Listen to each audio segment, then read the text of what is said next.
Olá, pessoal! Vamos para mais uma aula de arte? Aqui com a professora Tatiana? Mas antes, vamos, por favor, lembrar que as nossas aulas estão sendo transmitidas através da TV aberta, da internet pelo YouTube e no Aula Paraná, que é o nosso aplicativo oficial. Lembre-se também, pessoal, de acessar a sua sala virtual que fica no Classroom. É lá que você vai ver as aulas que nós estamos dando aqui postadas para você e vai poder conversar com o seu professor, realizar atividades e tudo mais. Então não esqueçam, todos os dias tem que ver também a sua sala virtual do Classroom, ok? Vamos para mais uma aulinha de arte e vamos ver mais alguns elementos que nós vamos trabalhar dentro das artes visuais. Lembrem que na aula passada nós vimos sobre os elementos ponto, linha e a textura. E hoje, pessoal, nós vamos ver sobre a cor e vamos ver sobre a forma. Vamos lá em frente? Olha só. Então, vamos trabalhar primeiro com a cor, né? Olha só que imagem bonita, né? Várias cores ali, umas gotas de tinta, né? Parece que se espalhando, né? Então, vamos estudar um pouquinho sobre ela. Olha só, vocês já ouviram falar assim no nosso dia a dia, né? Que a cor está no nosso dia a dia? Está em tudo, pessoal. Está na nossa roupa, está nos nossos alimentos, está nas nossas casas, nos nossos livros, né? Está em todos os lugares, ele faz parte do nosso dia a dia. Mas não só essas cores que estão nesses materiais que nós temos aí no nosso dia a dia, né? Mas sim, isso é também na nossa fala, na nossa forma de nos comunicarmos, né? Veja aqui algumas expressões que a gente usa utilizando cores. Vida cor-de-rosa, sorriso amarelo, roxo de inveja, azul de frio, verde de fome, vermelho de raiva. Ela nos traz algumas sensações, né? Aí nessas frases a gente consegue ver isso, que a cor também nos traz alguma sensação, né? Então, além das cores aí que está à nossa volta, nós temos aquela cor que nos traz uma sensação. Vamos ver mais um pouquinho sobre a cor? Vamos lá? Olha só, você sabia que só conseguimos observar as cores por termos a luz? Pensa um pouquinho, pessoal. Se nós não tivermos a luz, como a gente vai enxergar as cores? Pensa na sua casa à noite. Se você tem o seu quarto totalmente fechado, que não entre nenhuma luz do lado de fora, né? E que você não acenda nenhuma luz no seu quarto, né? As luzes artificiais. Você consegue diferenciar cores no seu quarto? No escuro? Não, não consegue, né? Então, realmente essa afirmativa é correta. A gente só consegue observar as cores quando a gente tem uma luz para que as cores se reflitam ao nosso olhar, né? Se não tiver essa luz, ela não vai se refletir, vai ficar tudo escuro, certo? Vamos lá. E como a gente obtém essa cor? Como a gente obtém as cores dos objetos? Nós vamos estudar aqui, pessoal, sobre a cor pigmento. A cor pigmento, que é essa que nós utilizamos aí nas artes visuais, né? Quando a gente fala em utilizar os materiais, né, com cores, é a cor pigmento que nós utilizamos para realizar as nossas obras, as nossas composições, os nossos trabalhos. E a cor, primeiramente, nós conseguimos através da natureza, né? Então, na natureza, nós conseguimos algumas cores. Querem ver em que elementos da natureza a gente consegue cores? Olha só, amarelo, a gente consegue da argila. Vermelho, a gente consegue do urucum.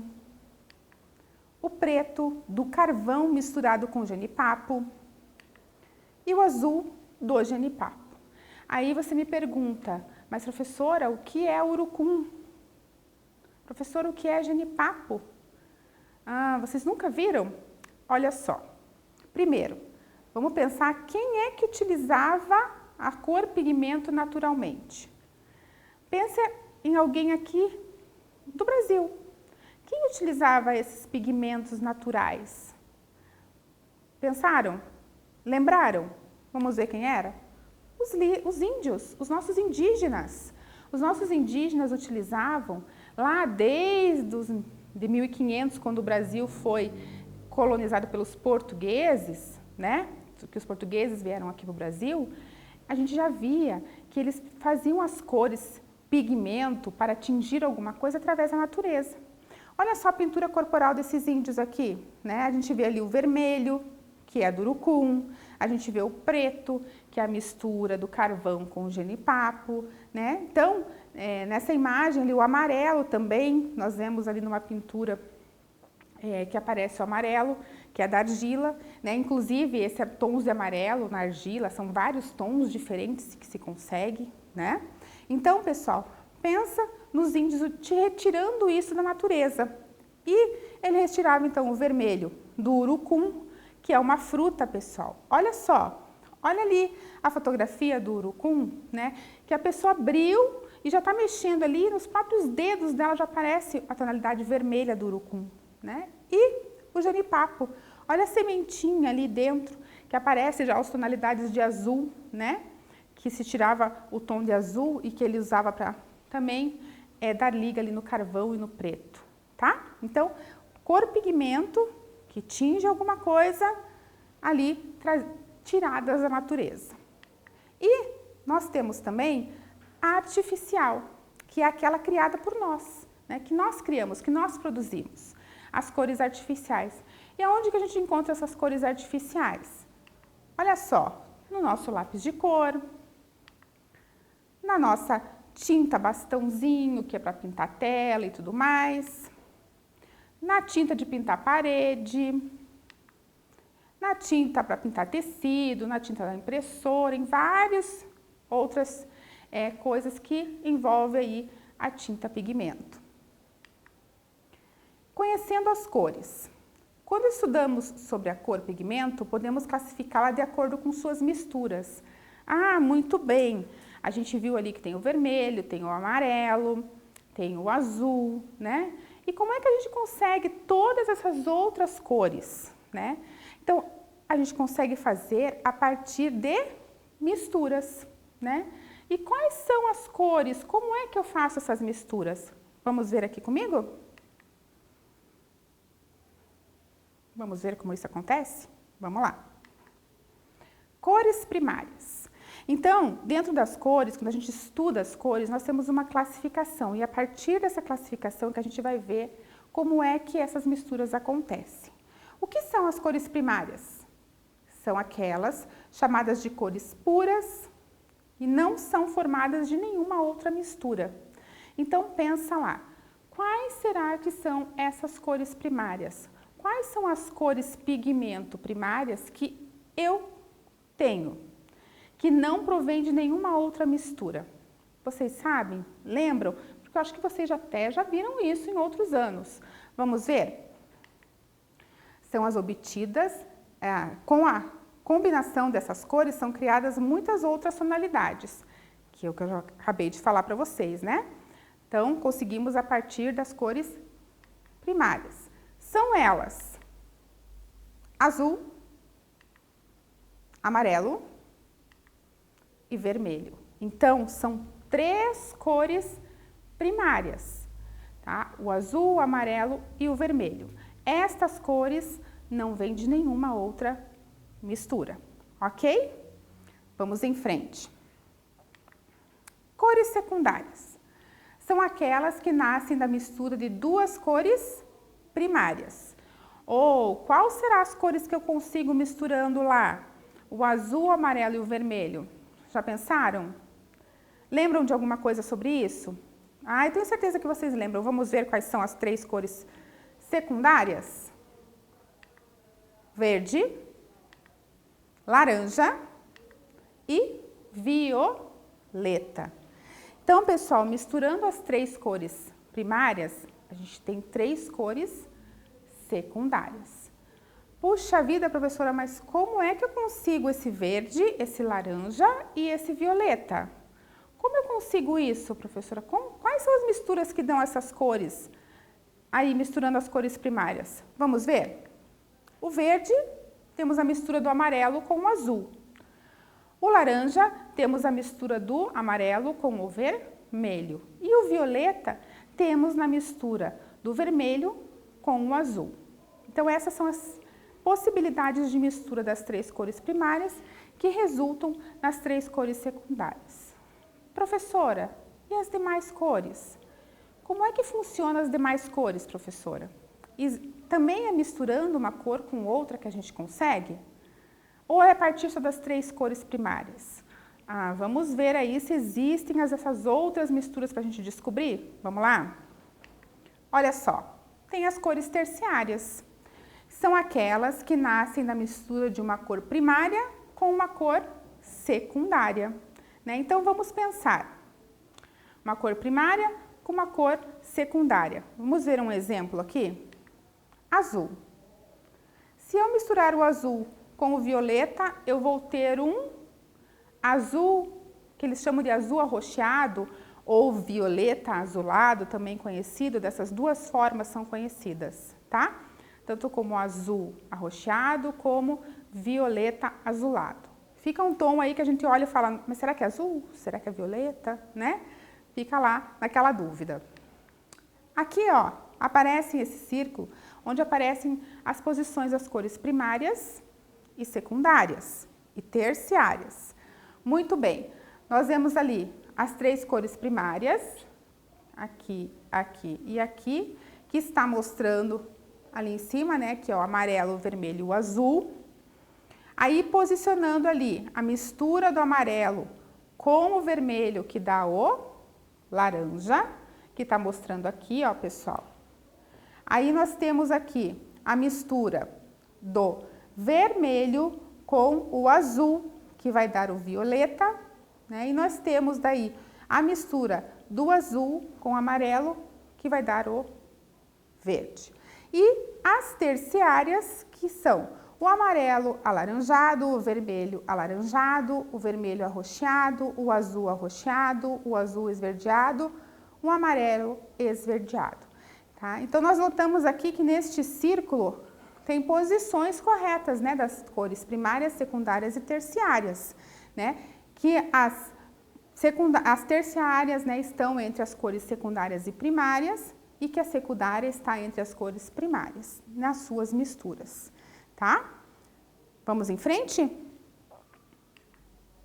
Cores quentes são aquelas que nos transmitem a sensação de calor, de estímulo, de euforia, de aconchego. Elas nos dão a sensação. Lembra lá no começo da aula que a gente falou que além da cor estar no nosso dia a dia, né, ela também está assim na nossa vida de outra forma, que nos dá sensação, nos traz emoção e tudo mais? Então, as cores quentes nos dão a sensação de calor. Vamos a um exemplo. Um dia ensolarado, né? A gente não parece assim que o sol traz aquela cor amarelada, né? As coisas, aquela cor que dá uma sensação de quente, né? Quando o sol nos dá a sensação de quente, ele é amarelado, certo? O fogo é vermelho, alaranjado, né? Nos dá a sensação de queima, é quente, né? Nos dá a sensação de calor, né? Nos traz calor. Então, as cores também nos remetem a essas sensações. Assim, nós dizemos ali, pensando nas cores primárias e secundárias, que as cores quentes são o vermelho, o laranja e o amarelo. Ok? Vamos em frente com as cores frias. As cores frias, pessoal, são aquelas que nos dão a sensação de frio, a sensação de algo gelado, né? De distanciamento, de refrescância, de calmaria. Olha só, vamos pensar aí a cor fria, nos dá a sensação de distanciamento, que a gente está vivendo hoje um pouquinho, né? Estamos distantes uns dos outros, né? Então, as cores frias nos trazem essa sensação, né? De frio, que são elas, pensando nas cores primárias e secundárias. São o violeta, o azul e o verde, tá? Então, nessas tonalidades dentro dessas cores, nos traz essa sensação.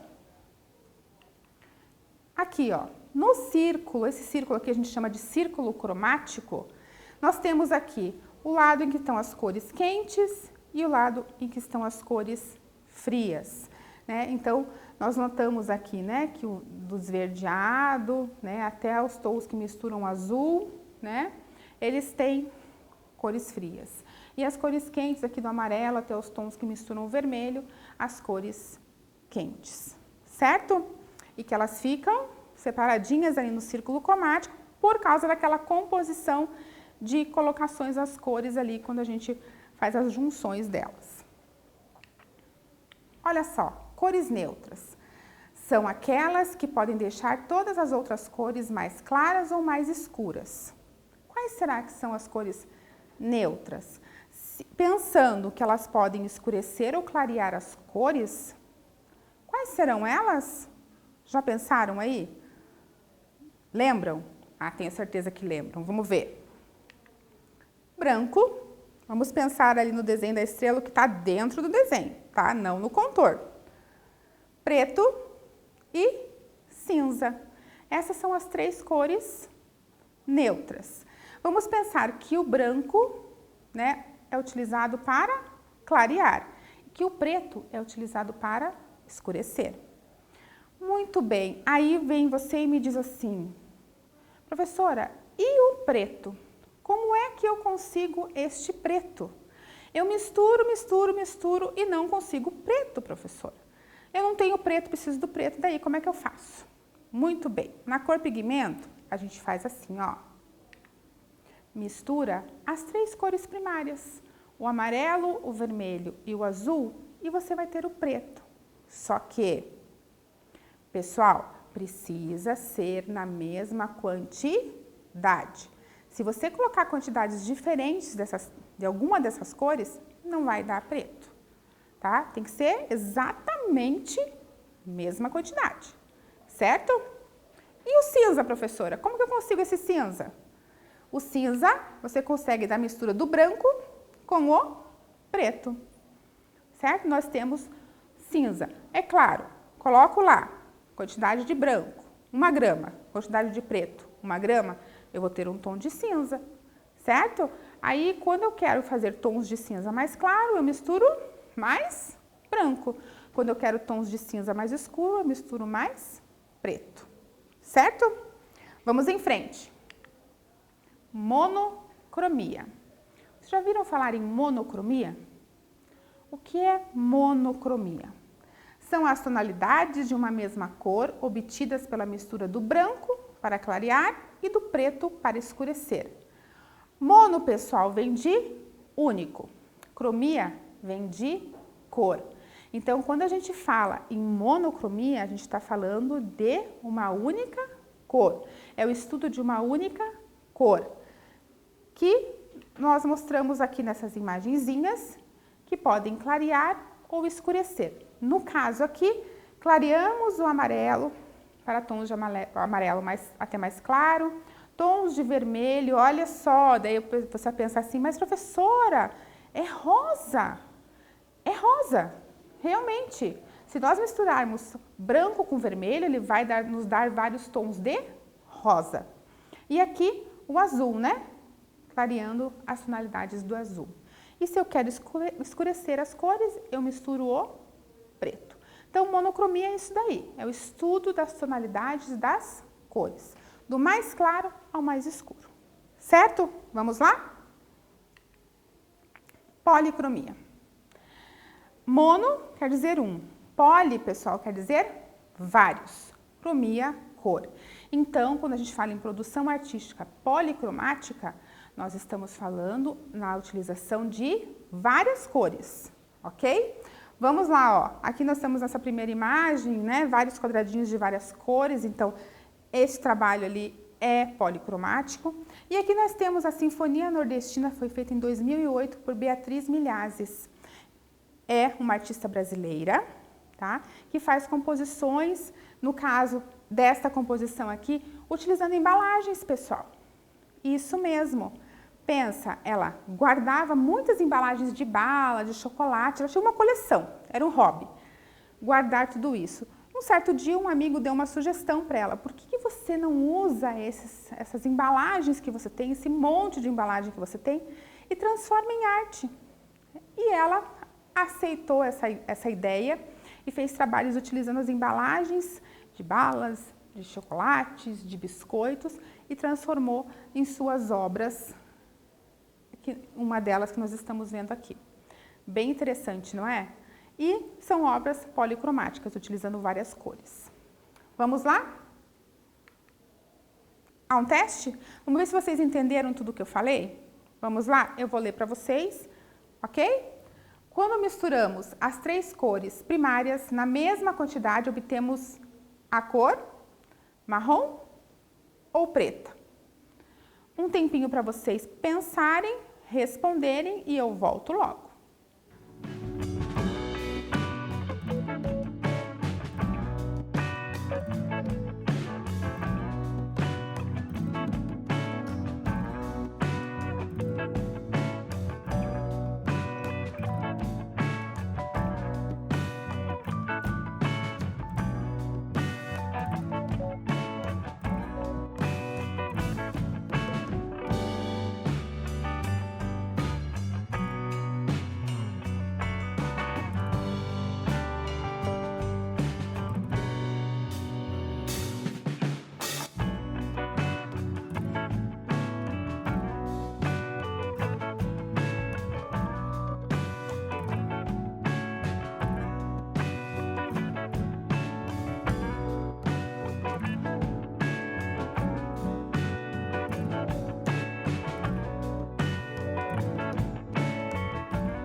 Daí, pessoal, responderam?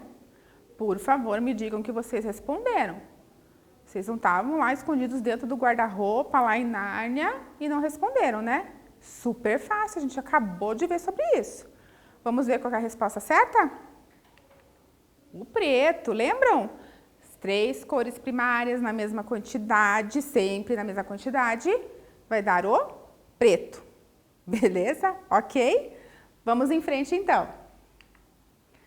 Um quiz. Vamos lá.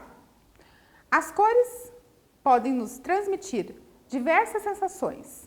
Elas são utilizadas principalmente na arte e na publicidade. Esta afirmativa é verdadeira ou falsa? Pensa um pouquinho lá, responde e eu volto daqui a pouquinho para a gente resolver.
Daí, pessoal, responderam? Buscaram lá ver se a cor está na arte e na publicidade? Pensaram? Buscaram lá? Responderam? Vamos ver qual é a resposta certa, então? Verdadeira, né? Pensa na publicidade. O que você vê na televisão, o que você vê na revista, o que você vê no outdoor, não tem cor? Tem cor, lógico que tem, gente, para chamar atenção. Você já pensou um outdoor na rua, sem cor nenhuma, só preto e branco? Você acha que ia chamar tanto a sua atenção como um bem colorido, né? Com várias cores? Claro que o colorido vai chamar mais atenção, né? Então, por isso que a cor é muito importante nessa parte publicitária também. E na parte artística também é um elemento essencial. Ok? Vamos em frente? Vamos lá. Forma. Agora a gente vai falar um pouquinho da forma. Forma é um outro elemento que também está nas composições artísticas. Inclusive na aula passada, né, sobre a linha, a gente viu que ela fechava um espaço e formava alguma coisa. Lembram? Então aqui vamos falar um pouquinho. Eu trouxe aqui a bandeira do Brasil, né, que tem formas simples, né? Vamos pensar. Parte de fora aqui, ó, nossa bandeira, o formato dela é retangular, né? E dentro, em amarelo, nós temos um losango. Então são formas, né? E dentro do losango, um círculo. São formas em que uma linha se fecha e a forma. Vamos ver isso? Olha só, faço uma linha aqui, outra ali. Olha só, 4 linhas que se encontram, né, em suas pontas e formam esse losango. Então, o que a gente pode dizer? Que a linha, né, faz as formas, ok? Para você ver como a gente viu lá na aula passada que o ponto juntinho um do lado do outro forma uma linha e que agora na forma a gente vê que a linha, né, faz os formatos, ok? Vamos lá. Forma pode ser geométrica ou orgânica. Professora, o que é uma forma geométrica ou uma forma orgânica? Vamos descobrir o que é isso? Forma geométrica, primeiramente. Pode ser um quadrado, pode ser um triângulo, pode ser um círculo. Essas três formas, o quadrado, o triângulo, o círculo, são as formas geométricas básicas, tá? Que nós chamamos de básicas. Que nós vamos ver que existem outras formas geométricas. Vamos ver? O que são as formas geométricas orgânicas? Olha só o desenho. Olha essa pintura, né? Veja, nessa pintura eu estou observando que existem vários elementos. Quando eu penso em olhar uma imagem, pessoal, eu tenho que vir aqui na imagem e olhar bem a imagem e ver tudo que está dentro dessa imagem. O que está dentro dessa imagem, pessoal? Dentro dessa imagem tem animal, tem plantação, tem árvores, tem montanhas, tem céu, tem nuvens, tem pessoas, tem casas. Certo? É isso mesmo? É tudo isso que tem lá? É. Então, sempre que você tiver uma composição, que você tiver uma obra, você sempre observa bem o que tem dentro dessa obra. Quando a gente fala de linhas orgânicas, pessoal, são linhas que formam principalmente os seres vivos. Lembram na aula passada da linha lá do Picasso que formava com uma linha só ele fez os animais?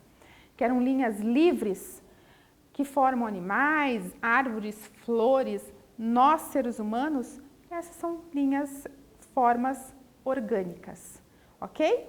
Que representam os seres vivos. Vamos em frente? Vamos lá.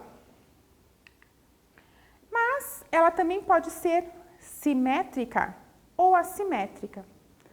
Lá na matemática, vocês já viram um pouquinho sobre simetria, né? Como é que se faz algo simétrico? Vamos ver que aqui na arte também tem isso, ó, para vocês verem como as disciplinas andam juntas, né? Elas estão separadas na sala de aula, mas no nosso dia a dia está sempre junto. Então, a simetria, o que é? Eu tenho aqui a imagem dessa borboleta. É quando eu divido esta imagem verticalmente, olhem só, que a linha que está aqui É vertical. Lembra que nós vimos sobre linha? Posição vertical. Se eu dividir esta imagem ao meio, na posição vertical, e um lado ficar igual ao outro, nós dizemos que esta imagem é uma imagem simétrica. Ok?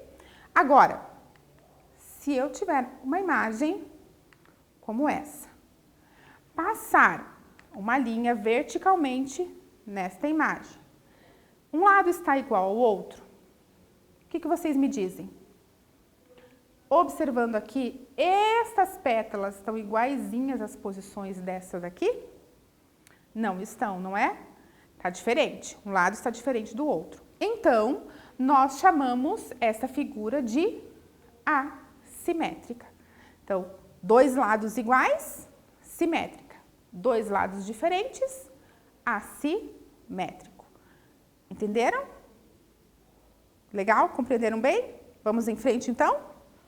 Como é que nós podemos ver a forma também? Ela pode ser bidimensional e tridimensional.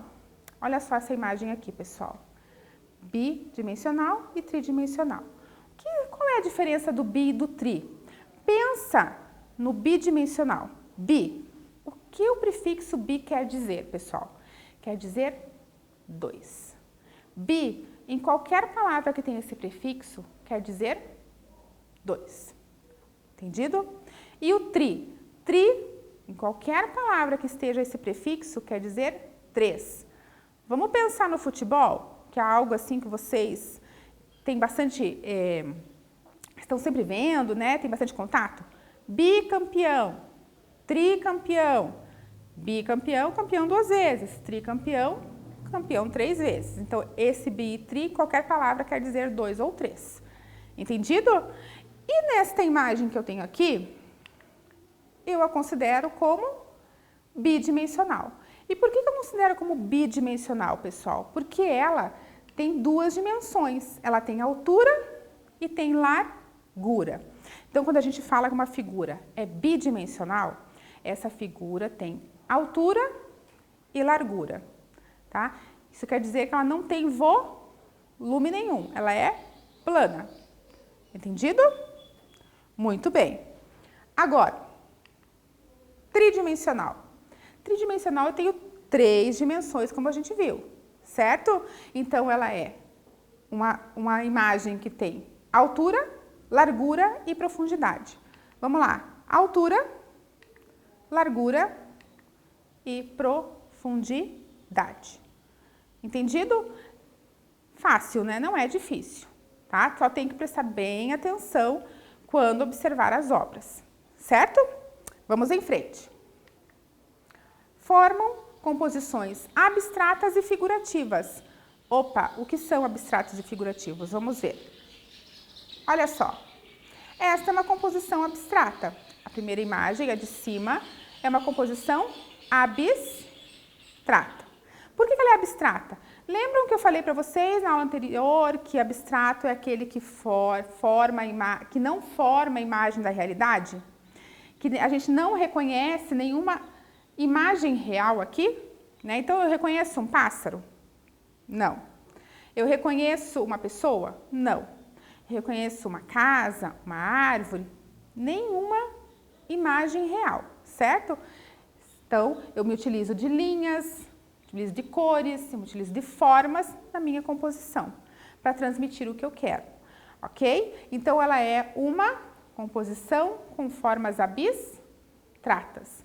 E ela pode ser uma forma figurativa. O que é uma forma figurativa? Que eu reconheço figuras, como esta aqui de baixo, em que eu tenho o gatinho, a pessoa, né?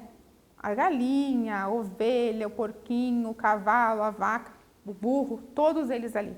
Então, eu reconheço os elementos, né? Então, daí é considerado uma composição com formas figurativas. Entenderam? Tranquilo, pessoal? Posso seguir em frente? Posso, né? Vamos lá, então. Um teste. Vamos ver se vocês aprenderam. A composição abstrata é aquela que não apresenta uma imagem figurativa. Esta afirmativa é verdadeira ou falsa? Vou dar um tempinho para vocês pensarem e responderem e eu volto daqui a pouquinho.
Daí, pessoal, responderam?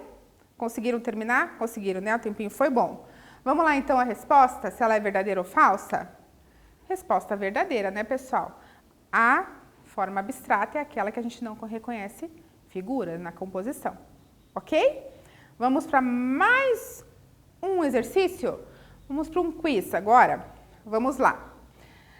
A obra intitulada Boemia, de Denis Agabete Esteves, é considerada bidimensional, pois possui. Gente, lembra que eu falei para vocês que quando tiver figura, o que a gente tem que fazer? Olhar muito bem a figura, ok? Então, vamos analisar essa figura aqui, ver o que ela tem.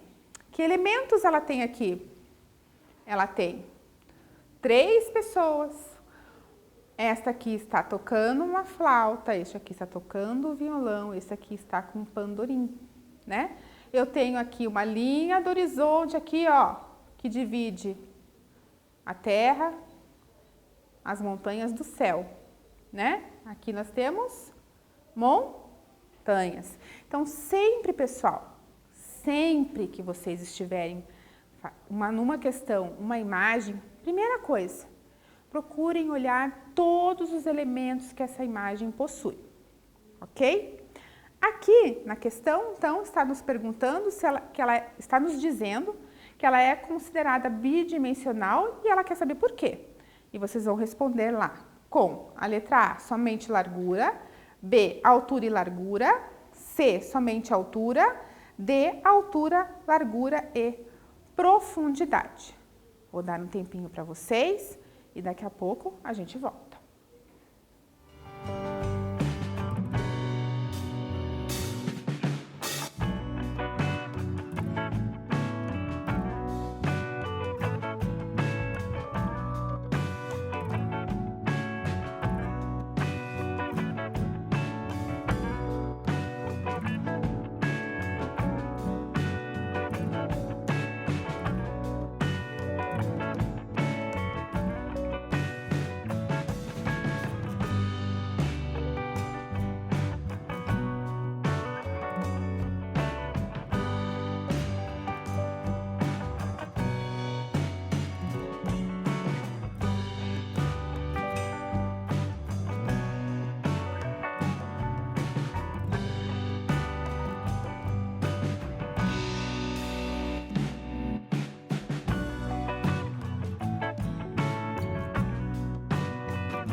Daí, pessoal, responderam?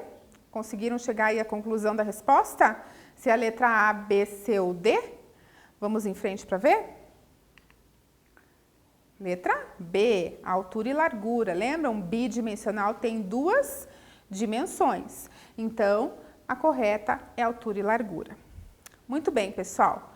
Hoje a gente termina por aqui. Nós vimos aqui sobre a cor e vimos sobre a forma. Então, mais dois elementos que compõem aí as artes visuais. Certo? Então, não esqueçam que na próxima aula vocês têm que estar aqui comigo e tem que também entrar na sua sala virtual conversando com o seu professor, ok? Muito obrigada e até a próxima aula.